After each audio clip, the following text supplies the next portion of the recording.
future depends on what we do in the present. Are we doing the right thing? Good evening and welcome. This is Face the Nation. A few months ago, the government decided to ban weedicides, and this has affected Sri Lanka's tea industry, which is celebrating 150 years. Production is at an all-time low, and the prices are at an all-time high. Who are affected? Exporters, planters, estate workers, and then also the tea brokers of this nation. And this has largely affected Sri Lanka's foreign revenue as well. One time, an export earner, a foreign exchange earner to Sri Lanka, has now been pushed back. What are we really doing to arrest the situation? 150 years, can we be happy, sit down and think about the future? Or are we going to cry and start regretting the decisions that we have taken so far? To discuss all this and more, the tea industry, the current, the past and the future, we have invited 5 eminent personalities who are stakeholders in the tea industry in Sri Lanka. Let me quickly introduce them to you. Joining us this time for the second time on the show is Roshan Raj, the very former chairman of the Planters Association of Sri Lanka. Nice to have you on board, Roshan. Thank you. All joining us tonight on the show for the very first time is Michael D'Souza, Chairman, Convention Committee, Colombo Tea Traders Association. Nice to have you on board as well, Michael. Nice to be here. Thank you very much for joining us. And joining us this evening on the show for the second time again is Niraj Dimel, former chairman of the Sri Lanka Tea Board. All joining us this evening on the show is Rohan Fernando, former president of the Tea Exporters Association of Sri Lanka. Rohan, thank you very much for joining us on the show tonight. All joining us on the show tonight for the very first time is Anil Cook, CEO, Chief Executive Officer of Asia Sega Commodities PLC. Nice to have you on board as well, Anil. Hi. So let's start off tonight's show with Niraj Dimel, former chairman of the Sri Lanka Tea Board. But before that, I need to also mention to you that we also invited a representative of the Sri Lanka Tea Board to appear on the show tonight. However, given the demanding schedules and the need to discuss about the future of the tea industry in Sri Lanka, none of them are confirmed to appear on the show. So let's start off tonight's show with Niraj Dimel, former chairman of the Sri Lanka Tea Board. Niraj, are we facing a crisis? The time starts now. I think we faced a crisis since about the middle of 2014 until the end of 2015 or maybe the early part of 2016. Since then, on the surface, there doesn't seem to be a crisis, except for the fact that our production has come down. If you take a 2-year period, by the end of 2016, we are something like a 40 million kilos down, 93% of which are orthodox teas, and basically Sri Lanka is the all-year-round producer, bulk of which is orthodox tea.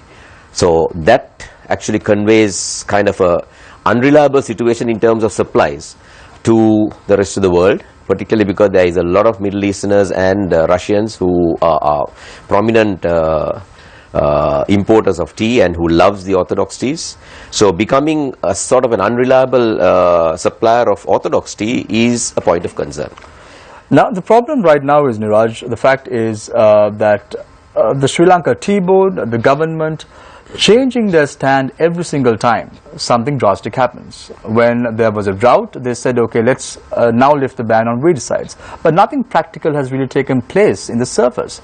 But what is happening right now in Sri Lanka? Do you think we are geared up to take the future at a time we are celebrating 150 years to the tea industry in Sri Lanka? Or is it a dying trend? Is it something that people have to move out and start thinking, okay, tea is not the business that Sri Lanka should really engage in? Having gone on for 150 years, I don't think it's a dying trend. Yes, we've had a kind of a setback. We have many setbacks like this over this 150-year period. But the industry is resilient. They've come through. And I think this is the best time that all of us, private sector stakeholders, get together, come to one understanding of what we should do for the next 50 years and more, and go forward. But for that, I must tell you that we must have clear-cut policies. If the state is going to get involved, as it has been up to now, they should actually listen more in-depth to the entirety of the stakeholders in the value chain, starting from the grower right through to the exporter, marketers. They must listen to them all, because each has their own share of issues. But in this case, not that I'm trying to hold a candle to the exporter, but exporter is the interface point with the outside world, the consuming world.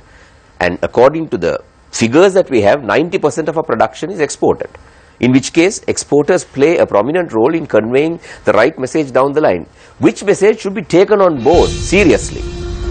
Taking into account the current situation, raising productivity and remaining competitive has to go hand in hand. But that doesn't seem to be happening right now in Sri Lanka, does it? Yes, that's more of a plantation-oriented question. It should be more addressed by my colleague here, Roshan. No, but then yes, again, Niraj, you've been the former chairman of the Sri Lanka Tea Board, and I'm pretty sure that you've been encountering problems from the exporters, from the planters, and different stakeholders in the industry. But there is a tendency of being complacent. Actually, until about 2014, which is starting from the time when I was chairman as well, the production just kept on going up, barring odd year here and there. But we kept on moving upwards in terms of exports, in terms of production. Only downside in that whole thing was we were lagging behind Kenya and India in terms of the yield.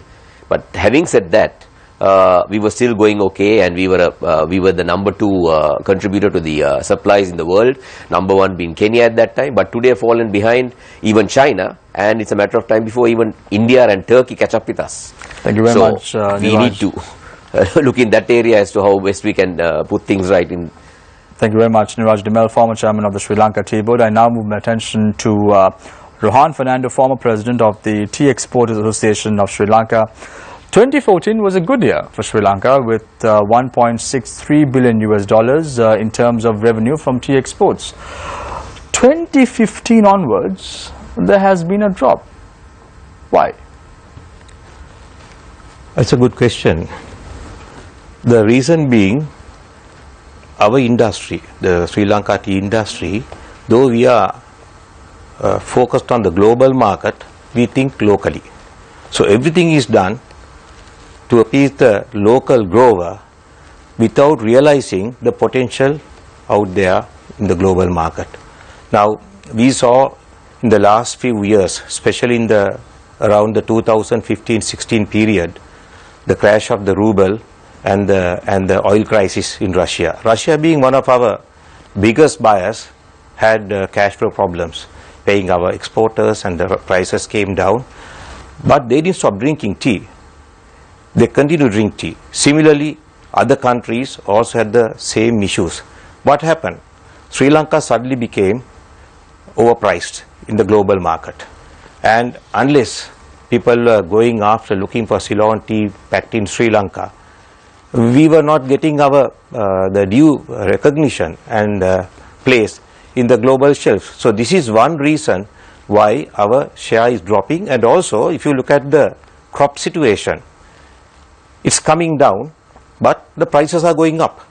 So what are we looking at? There are restrictions at every point for the exporter. Exporter is, I think we have always analyzed this, the tea exports in this country is probably, among all the exporters, is the most controlled and obstructed industry in the whole world. I don't think there's any export industry, especially in the commodity sector, is so much restricted with regulation, taxes, and so many other things. I think it's a highly taxed industry also, the export industry. So in this environment, what happens is people are moving out, exporters are moving out. Are you suggesting that the export levy that is being imposed by the government should be removed in order to encourage exports, Rohan? Not only remove that, they have to look at it objectively. There are so many levies, not only one. There's a tax levies, then promotion and marketing levy. So when you couple all those things together, it's a one hell of a basket of taxes. So we have appealed to the government to rationalize the export. We understand you need to pay something to the government for the development of the industry. We can live with it. But when you have a tax system that changes every month, depending on the prices and adjusting every month, how do you take a forward view? These are the problems the exporters are having. So the exporters have to be taken into confidence, looking at the 5.2 billion global consumption market vis-a-vis the 290 million we export right now, and take productive and progressive action accordingly. If you do that, we have a future, and I still believe tea has a future. Rohan, in terms of the future of Sri Lanka, I recollect many months ago when we hosted the show on the future of the tea industry in Sri Lanka, many were for liberalization and some were against liberalization. As an approach, are you in favor of liberalizing the tea industry in Sri Lanka? I would like to approach that the question or the situation differently. Everything depends on where you want to be in the global market. If you are comfortable with these 200 million kilos, just photographing around 1.2 billion, so you don't need liberalization. But if you want to go to a bigger share, then of course you have to have more tea available, more options available. In that sense, if you liberalize, we can grow the industry to the 5 billion we have projected some time back. Otherwise, it will be fluctuating around $1 billion, which is absolutely not worth talking about. Thank you very much, Rohan Fernando, former president of the Tea Export Association of Sri Lanka. I now want to move to Michael De Zoysa, chairman of the Convention Committee of the Colombo Tea Traders Association. Michael, interesting facts brought forward by Rohan. He says that there are 5.2 billion kilos of production that is coming out of the world, and we only account to approximately 290 to 300 million kilos. In a situation like this, does the tea industry in Sri Lanka have a future? Your time starts now. Of course it has a future, but to emphasize what he said about liberalization, the market has to be available in its totality. Sri Lanka must be able to buy from that 5.2 billion outside there and pack those teas in Sri Lanka, whether with Ceylons or without, and re-export them. Dubai, without a tea bush, sells more value-added tea than we do. Germany, without a tea bush, sells more value-added tea than we do. So there is a need for proper liberalization under proper controls. We're talking about controls, Michael. We know for a fact there are refused tea that is going out of the country.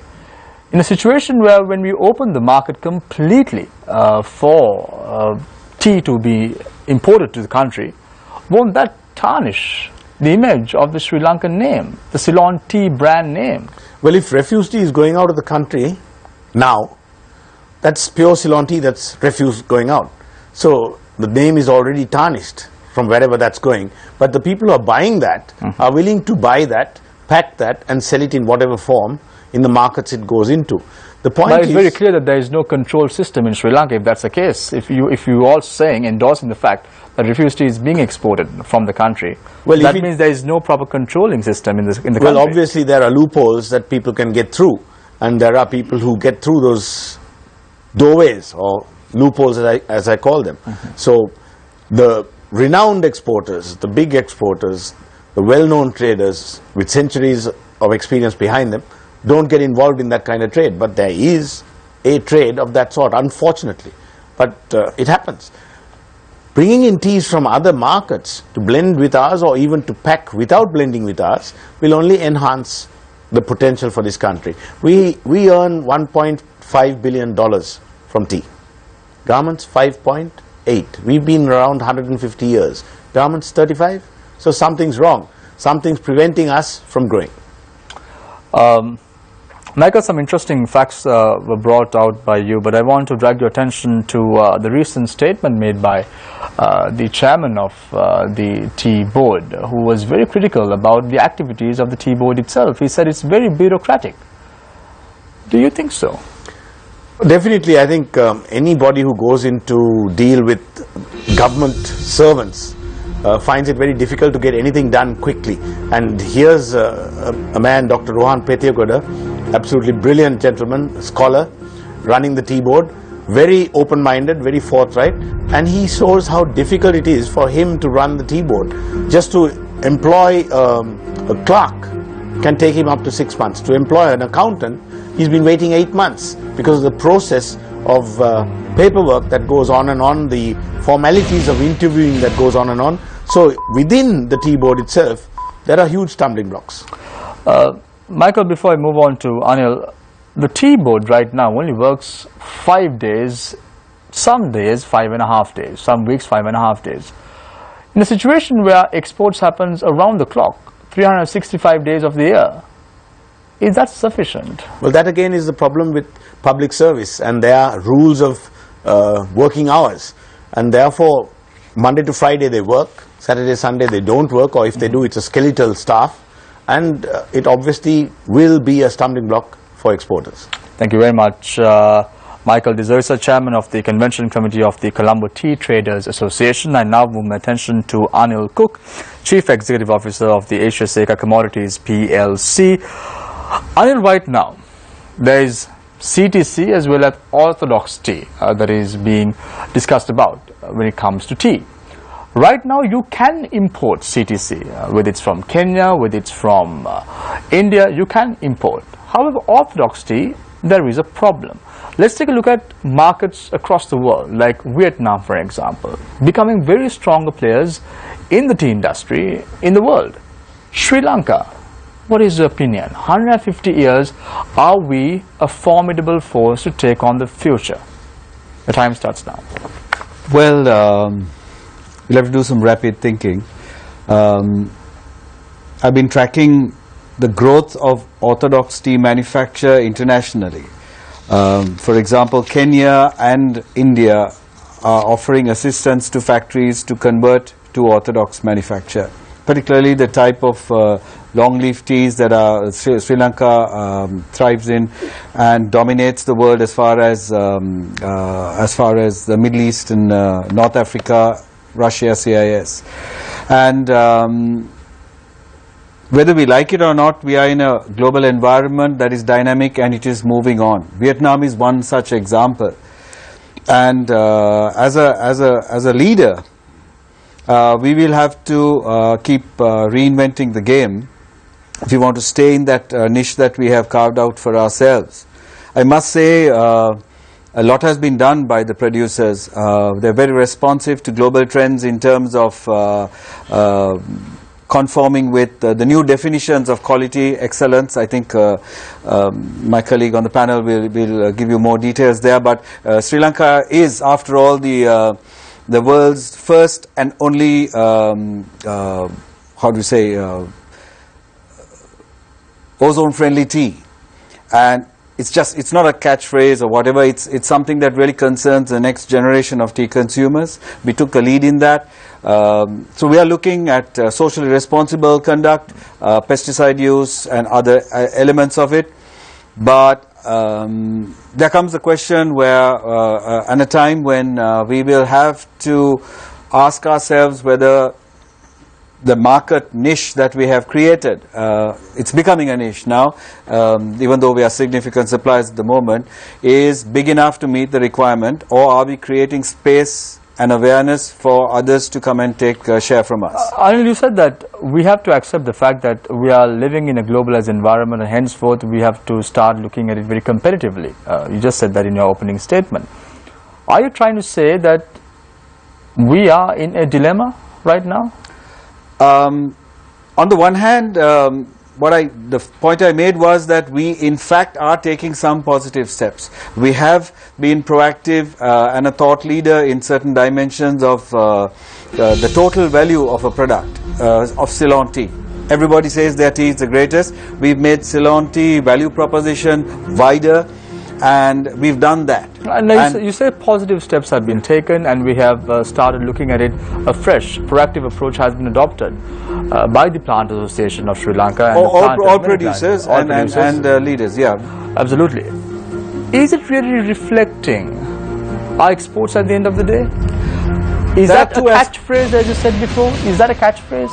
Can we sell tea like that in the world? No, the question is whether we can, I think, continue to do so. We are achieving a premium. We are selling, we are outselling many of the markets, but we have a significant volume of average tea, which perhaps might be growing in recent years. And as an observer of this discourse of perhaps 20 years on whether we should expand our market share in the world, I think not enough has been done to reduce that component of tea that many people find might be vulnerable if imports come in. But So- Anil, the question really is that over the years, when you take a look at the last 5 years, we've seen a drop in tea exports in Sri Lanka. And these catchphrases that you're talking about is not really working, is it? Sri Lanka does not have a problem where there is any backlog of tea unsold. So whatever we produce, it has been sold and has been exported. I mean, the component that we look to export after domestic consumption. That quantity has shrunk due to the declining production of tea. Thank you very much. Thank you very much, Anil Cook, CEO of the Asia Seca Commodities PLC organization. I now move my attention to Roshan Raj, former chairman of the Plant Association of Ceylon. Roshan, several months ago you sat here on the very same panel and told me something very interesting. You said that a stake would be given to the estate workers of this nation, and you said that everything is being taken in the right approach. The government is very serious about it, the Plant Association is also serious about it, and all the stakeholders are united to take this forward. Yes. What is happening, Roshan? Nothing seems to be moving. No one knows what's happening, that's for sure. Really, at the last wage negotiations that we had with unions, and then the government also joined in as a stakeholder, then we explained to the government and the stakeholders, unions mainly, of our inability to continue to give wages without any link to productivity. It was not our unwillingness, but our incapacity and our unaffordability of giving wages in that manner. So last time somehow or other we struck a deal, and we ensured, all parties ensured, that the next wage negotiation would have an element of revenue sharing model. Now what I mean by revenue sharing is something similar to the smallholder model, but not the smallholder model. Just to elaborate on that further, because 150 years the workers were engaged as daily paid, management dependent, attendance based wage structure. So I don't think in 1 year you can wean them away from that culture. So what you have proposed is to have a hybrid structure, that at least half the week that the traditional, the existing work model will continue, and for the next 3 days of the week that the workers are given a plot of land, predetermined plot of land, where they will cultivate, where they will harvest and give the product to us, like how the smallholders are doing. And except the fact that the workers are doing it by themselves, nothing else will change. We will continue to provide them with the traditional and legal facilities that they are getting now. We will provide all the services, but we will come to an understanding with the worker unions that the rest of the 3 days the wages will be based on their output. Roshan, how difficult is your job, given to account the political parties that are operating in the upcountry? That's a very good question, because at the outset I don't think the unions saw the advantage and benefit of this, but now I think they have come to the point of view that they also realize that this model cannot go on. I'm sure they are more aware of the numbers. They know with these prices, with these outputs, with these costs, the writing is on the wall. Unless we quickly transition to a more sustainable model of employment, that they have no future for this community. And we have 1 million people resident in the plantation companies. Unfortunately, of that 1 million, only 160,000 are contributing their labor to the plantation enterprise. So that is because there is an aspiration with education, access to information. Workers have different hopes and expectations. So we can't expect them. Yourself, you manage several plantations in Sri Lanka, and you work for a private organization as well. I know the views that you're expressing right now are not reflective of the company that you represent. However, the government's thinking to ban weedicides several months ago, has that affected production? Most certainly. In fact, it's not several months ago, it was 2014 that the government banned the use of glyphosate. And since then, I think it has been all downhill, because there is conclusive evidence that if you do not weed for about at least 6 months, you are going to lose 30% of your production.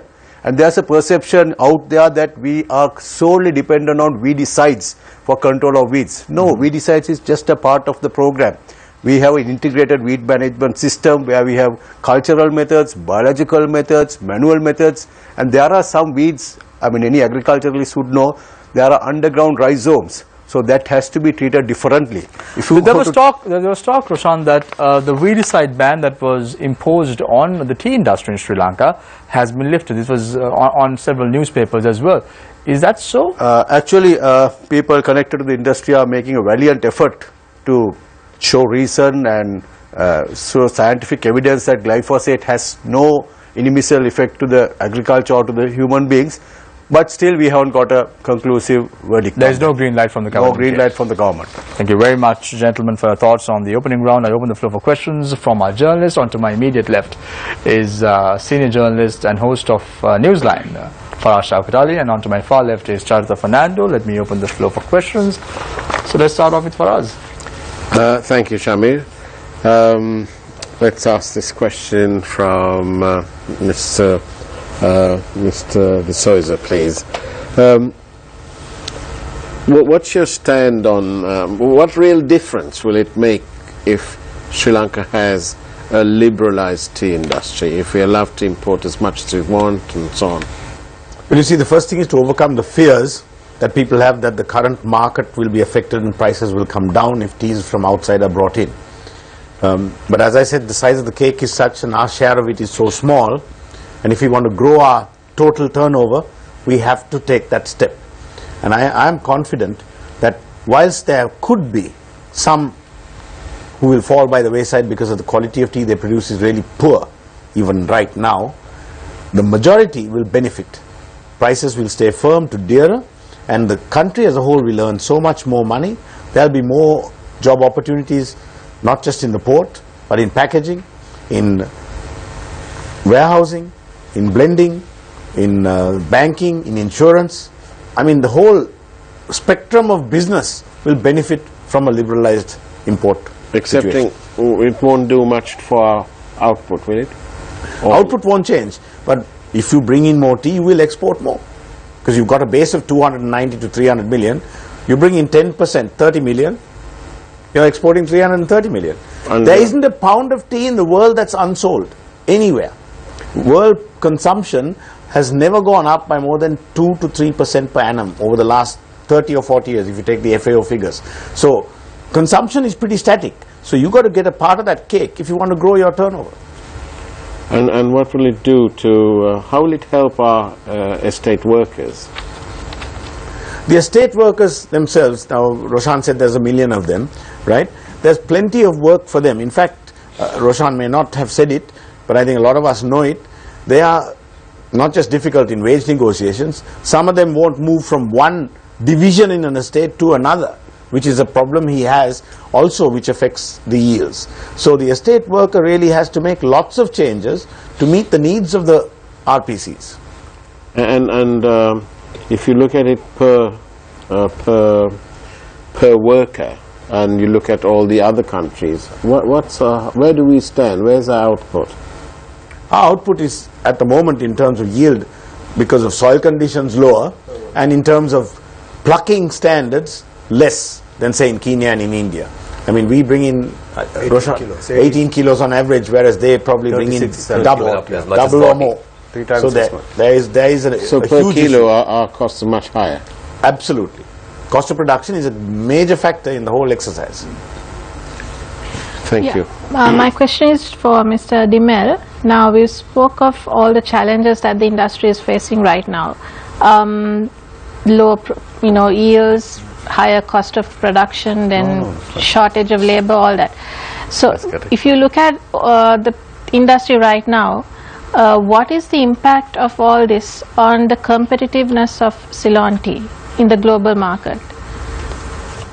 Because of the current situation that we are in, everybody wants to have little bit of Ceylon tea in their blends globally. But our production is dwindling. As a result of that, someone who was taking, let's say, 15% of a particular type of a grade is compelled to settle in for about 10%. One thing is the price has gone up so much, he is unable to pay that amount of money. For example, the recent Russian ruble crisis, Russians have told us that, look, a tea that I bought at $6.20, I want that same tea, but I cannot afford anything more than $4.20. So in a situation like that, the production downfall is one of the biggest issues we are having. All this time, we were known to be very reliable suppliers. Everybody, whether it's Middle East, whether it's the Western world, those who took any elevation teas, whether it's high groans, medium groans, low groans, they knew that Ceylon is sure. For one thing, we are fast in our deliveries, we are very competent in our packaging, we had the ready supplies available, but today, nobody could predict what they can get from Sri Lanka. And we saw that very, very vividly from October last year until middle of April this year. Some even put off thinking that the prices will come down to some sort of saner levels, but it never happened, because those who didn't buy had to come in and buy in. So in a scenario like that, we are just becoming a very unreliable supplier, whereas we had a name. Today, sadly, as Michael quite rightly shared, lots of teas are not the top quality teas that we used to produce. So we are not walking the talk there. Then unreliability factor. So all of these are not auguring well for us for the future. Now these are the ends that we have to tie up. Now this is where the policymakers don't seem to understand. They are only focused towards the water base, as a result of which they are switched off from what the exporters are trying to tell them. So actually sometimes the three exporters, of which I was also a member until recently, until I retired, our thinking was that we should divorce ourselves from being under the plantation ministry, because our voices are never getting heard there, because their one concern is, how do I satisfy the smallholder and get my vote? How do I satisfy the upcountry labor and get my vote? Now that's a short-term measure. We have to look at the big picture. Rohan, right now there's talk of bringing down all the tea exporting companies under the Minister of International Trade and Strategies. Is that the workable solution to move forward? That is what we have proposed for some time. In fact, as recently as a few months ago, we proposed this to Honorable Malik Sabarikrama, that our affairs are directly connected to external trade, not to agriculture, because what the plantation produce, that is our startup, that is our raw material. Everything else is related to exports, foreign trade, and trade restrictions that can only be sorted through the foreign trade ministry or foreign exchange. The problem right now is the fact that you've also been the former chairman of the president of the Tea Exporter Association of Sri Lanka, and you also have been involved in many rounds of negotiations. Yes. Tell me one instance that your organization has won the battle. We always thought we won the battle, for the simple reason, 2 years consecutively in 2015 and 2016 budgets, our proposals were accepted in Parliament, proposed by the budget, and passed in by at the voting time, but never implemented. Absolutely. So what's the point of having discussions if this is not going to be implemented? Let's say this has been brought under the Minister of International Trade and Strategies. Will something favorable at least happen? I think so. At least now. If you look at the original the cabinet put forward by the the coalition, the tea was coming under the Ministry of External Trade. That was the original plan, and even the liberalization was very much on the cards. So having argued, having debated, having put forward the pros and cons and accepted, if it is not implemented, it's a very sad situation. That is. Can I just butt in? Yes, yes. You see, Rohan said he won the battle. The problem is we haven't thought he won the battle. Yeah, but the problem is he hasn't won the war. There's a big difference. You can win battles, but you have to win the war. If you go back to 1996, we had a study done towards the year 2000. Came 2000, we had a study done beyond the year 2000. We had A.T. Kearney working with the tea trade, and we gave proposals to the government. In 2003, there was a convocation in Maravilla to deregulate not just the tea industry, but electricity, water, everything that was regulated. Now those papers are sitting somewhere, and every one of them spoke about liberalization, not just of tea, but of so many other industries. And that's where we are stuck. If we really want to look at things, all the answers are available, but nothing is implemented. Actually, on that score, I would like to say this industry is one of the highly regulated industries. That's one of the blockades that the industry has, particularly the exporters have been going forward. At every turn, you've got to pass through various panels. I mean, this is not free trade. All those were addressed in those studies that Michael just shared with you. But there are now little bits of noises coming up in the background where they find that nothing is happening at the Tea Board as articulated by the chairman himself, and therefore to make a private sector body to sort of take on more responsibility so that things can move. At the moment we are not going forward, we are going sideways or even backwards. Anil, for a second, just I want to interrupt you for a second, Charita. Anil, there seems to be a problem right now. They only talk about match fixing when it comes to matches and cricket matches, so on and so forth. However, a lot of people say that there is match fixing or fixing of issues relating to the tea industry in Sri Lanka. And most invariably, yes or no, the tea brokers are also involved in this whole game. Is it so? Is there manipulation taking place by the brokers in Sri Lanka? Is that something that is on the cards? If it's a yes/no answer, easily said no. But let me go on to elaborate because one of the strengths, one of the other value-added propositions of Ceylon tea is the transparency of the auction system. It is regulated in the sense that the participants fulfill their obligations. We have had issues in Wall Street and anywhere else in the world. This is not a unique proposition. There will always be people who break the law. But by and large, one of the key elements of the Ceylon tea quality proposition is its very tried and tested auction system, which has worked and delivered value. But a lot of people say it's very archaic. We need to now move. We need to now change. Do you agree? As you talk of cliches, if it ain't broke, why fix it? Yes, we could use technology in certain areas, back end, in terms of price fixing. We have also found that people who have rushed into use technology for different reasons, of course, have not really got the value proposition that they thought. So right now, setting up a back-end automation system will benefit and will add to ease of transaction. Are these all practical? We're talking about.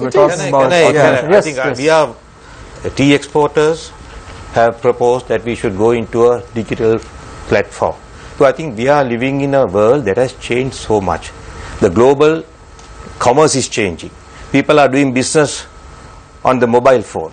And we are still going to the auction, spending 3 days of our valuable time trying to procure the raw material and leaving only 2 days to market the product. I mean, it's a criminal waste of human energy. So that's why we have said to go to the auction system is only operational on 2 days. Auction system can come onto the screen-based auction system, the digitalized system, which is happening now. See the Netherlands, the flower auction. Is this going to make your life easy? Long years ago.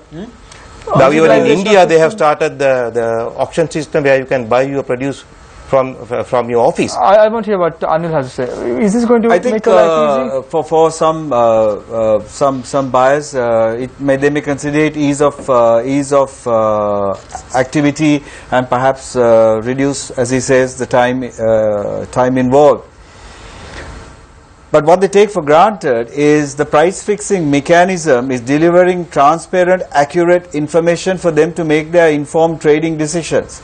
I'm not saying a screen-based trade. I mean, we are not talking about something hugely cutting edge in terms of, I mean, the whole world is doing it in different forms. But right now, as far as tea auctions are concerned, in Mombasa and in India, there have been different compulsions for them to be implemented. Particularly in India, it's split over 5-6 auction centers. They've looked to gain control. It hasn't actually created a better price. So what we are saying is, you go step by step, and we will see how it works. I mean, now I want to get back to Roshan. I'll come back to you in a minute. Roshan, interestingly, a lot of people say that the plant associations, like planters, like the owners of plantation companies, and the brokers decide on the price, giving a strain to the exporters of Sri Lanka. And many say that right now the prices in the Colombo tea market are like a bubble. It may burst any time. There is no proper direction. 1 week it goes up, 1 week it comes down, the next week it goes up again, and you cannot forecast. Do you think that there is some sort of fixing taking place? Well, definitely there. the market? As to our knowledge, I can't think of any fixing. As a producer, I wouldn't want to fix anything other than to get the highest price for my product. I just a minute now. Okay, I want to speak to Rohan now. Rohan, what is your take? On the price fixing, I don't... Prices are manipulated at least? I think it doesn't happen the way people like to envisage think. or think it happens. It does not. In any Okay, system, understood. there can be malpractices. Especially when there are controls, you can have malpractice. But I think to a great extent, the Colombo auction is transparent. That I don't contest that. But what we feel is, because so many people converge, there's so much of going on there. If you go to a digital-based auction system, you can reduce so much of malpractices that could take place. This is what we believe. Can I say something? Yes, Michael. Very quickly. The auction... I need to come back to Niraj. the auction is absolutely competitive. And what happens is, in any given week, depending on the orders received, one buyer may be stronger in the auction than another buyer. And therefore, the market may go up 20 rupees to 100 rupees. The following week, that buyer who was pushing for that quantity may be full up and can't buy. Down comes the market.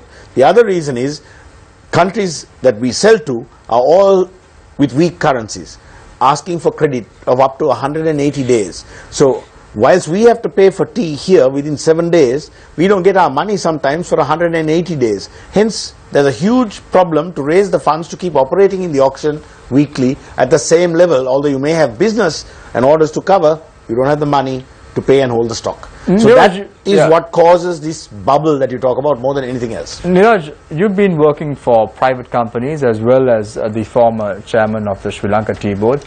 Who is responsible for giving credit? Because I recollect many years ago, Sri Lanka never operated on credit. We sold a premium tea, we got the price immediately. It was always on cash against documents or LC or full payment. But now things have changed. Is it because exporter companies' competitiveness in the market? That's right. When there were fewer players, everything was straight off the book. But today we have so many players. In my view, I've been very bold enough to say there's far too many brokers, there are far too many exporters, there are far too many producers. No, you're not talking about selling brokers, right? Not the selling brokers. The 8 selling brokers don't come into that. They also are in that, in my view. Right? So, as a result of that, there is severe competition.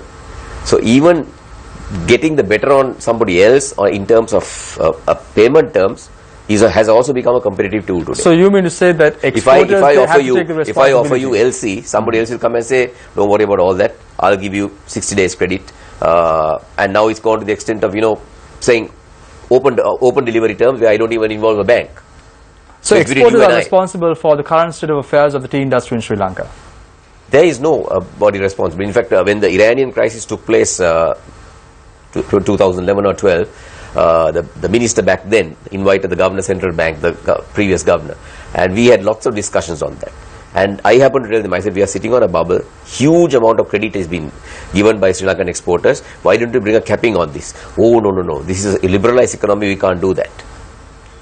So somebody who has a wherewithal can even go to the extent of 180 days, whereas somebody else who can't, who are strictly managing finances within a small portfolio, will restrict to about 30 Rohan, why not regulate this? I think right now there is a cap. It's a 90 days. That's the official cap on credit that can be given. You have to bring the funds back in 90 days. You can extend by 1 more month on special circumstances. But the fact is, it's practice in the breach, unfortunately. There are ways and means of circulating the money, rolling the funds. Is it far different from LC 90 days to open terms 90 days? I think what has happened is, as he quite rightly said, there are far too many exporters, and most of them are unscrupulous exporters. So they are trying to get a share of the same pie. The pie is the same. The number of slices have increased over the years. The time we started, there were only about 30 or 40 companies. Now there are 240 companies trying to get the same tea week in, week out. So what happens is, so much of malpractices take place, so much of undercutting, and the credit bubble you are talking about. Roshan, makes your life even more difficult. The demand is increasing, the prices are going up, and a lot of people are saying the plantation companies are now making money. True or false? I wish it were true. It's true that last quarter we made some money, but that's on the back of about 2 years of horrible run. Actually, it's because not anybody's fault, because if you look back for the 2 years, we had erratic climate affecting production quality. I mean, we are all aware that we had droughts followed by deluges and natural disasters. All had its combined effect on production, productivity, quality. So as a result, and coupled with that, the biggest problem we faced last year was the wage issue. So there was Why isn't there a win-win situation where the planters and the exporters also make money? Well, why is it always one-sided? Right. Roshan? We are in agriculture. It's in a way that we have to contend with what we are faced with, in the sense that we are in a vegetative crop. So when there's sunshine, when there's rain, the tea leaf grows. When it grows, we have to harvest it. You can't delay it. Every 5 or 6 days we have to harvest it. And once you harvest it during the day, you have to manufacture it. And once you manufacture it, you have to sell it. So we are more or less pushed into a cycle that we have to, synchronize with nature. So our industry is such that we have to keep on working. So, and we depend on the global supply and demand situations, as Michael explains, orders. Because we have no say in the product and the price that we can expect. I would just like to say one thing very quickly. The RPCs, or the plantation companies, are responsible for less than 30% of total manufacture. 70% is the smallholders and the low country to mid country grown teas. And those teas are not at a loss in productive cost terms. They don't have the labor problems that the plantation companies have. And they have a fixed formula price. So most factory owners make money unless yes, I'm wrong. yes. Yes, go More ahead. recently, I think there's a migration out of the smallholder sector as well, and there's abundance of factories that are running under capacity.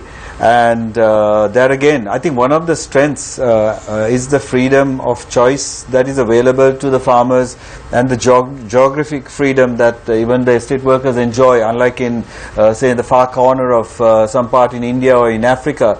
So as the choices increase, it's going to be tougher as we go down. Well, just one more thing then. He says that there are factories under capacity. The reason that factories are under capacity is there are far too many factories. That's right. We got to a stage where there were over 700 factories in this country. Is it so, Anil? Are we facing a I problem? agree.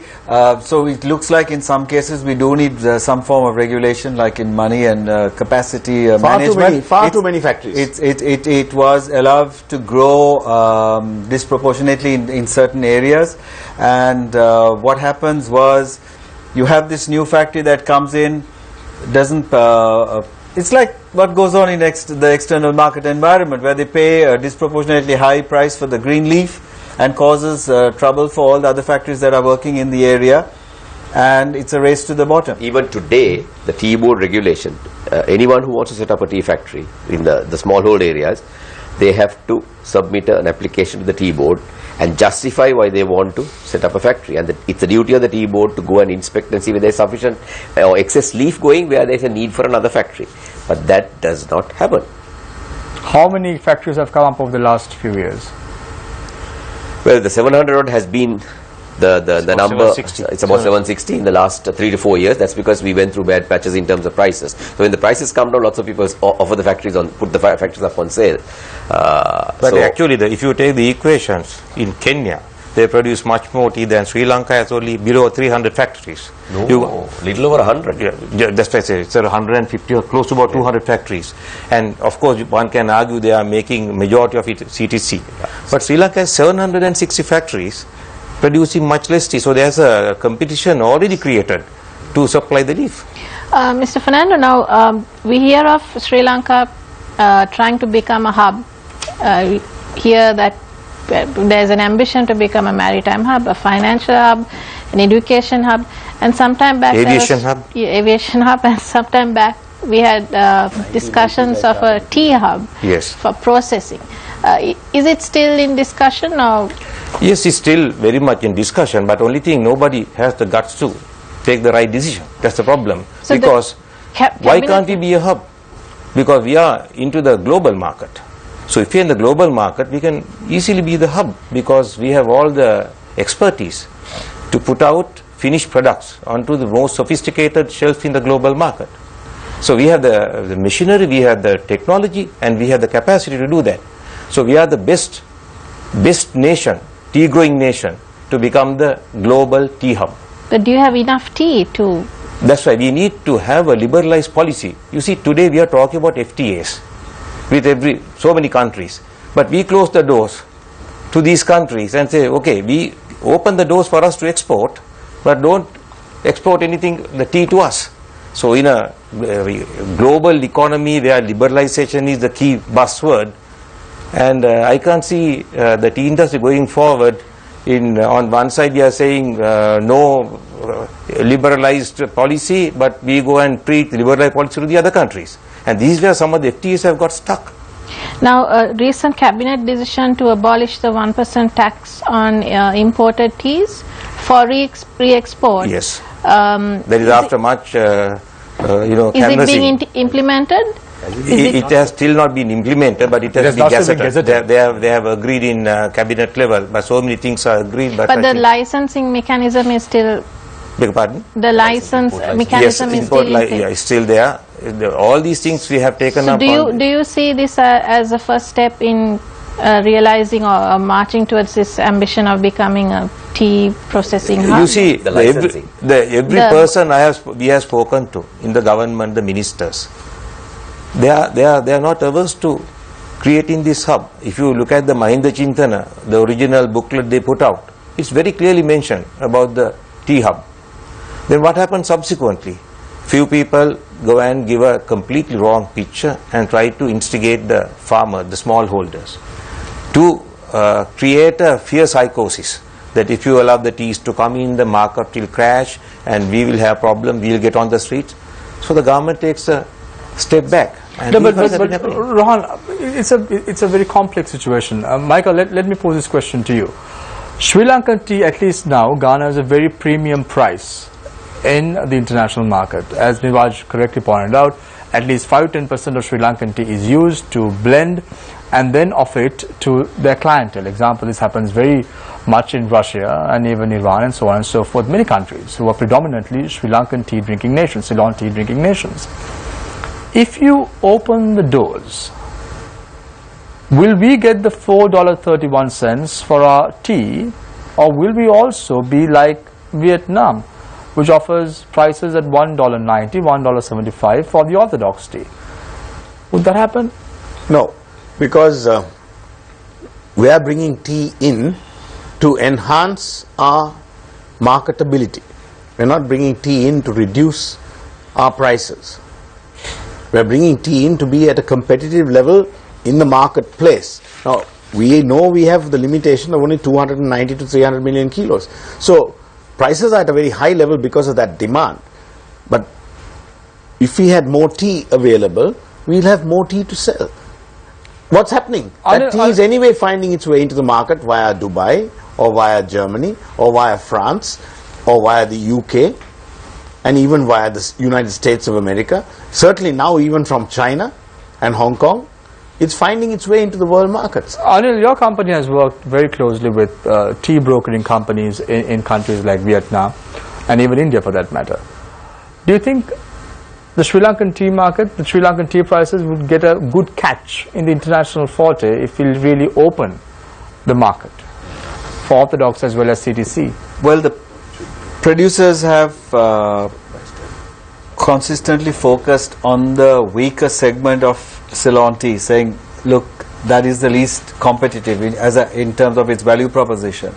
And what are we going to do if there are teas that come in at a significantly lower price?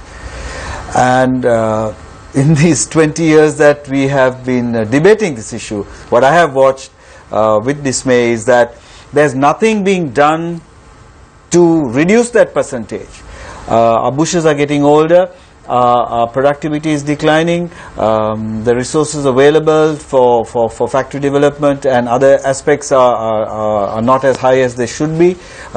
Many of the key players are in financial difficulty. So really you cannot have this conversation, protracted conversation, without addressing the key internal elements. So yes, we are making more tea that is going to be more vulnerable, but we have to be addressing that too whilst addressing this debate. We're now going for a short commercial break. Michael, we're going for a short commercial break. When we come back to reopen the flow for the third round. Stay connected, stay with Face the Nation. What are we discussing? We're discussing your cup of tea. Let's see how it goes in the next round. Stay connected, stay with Face the Nation.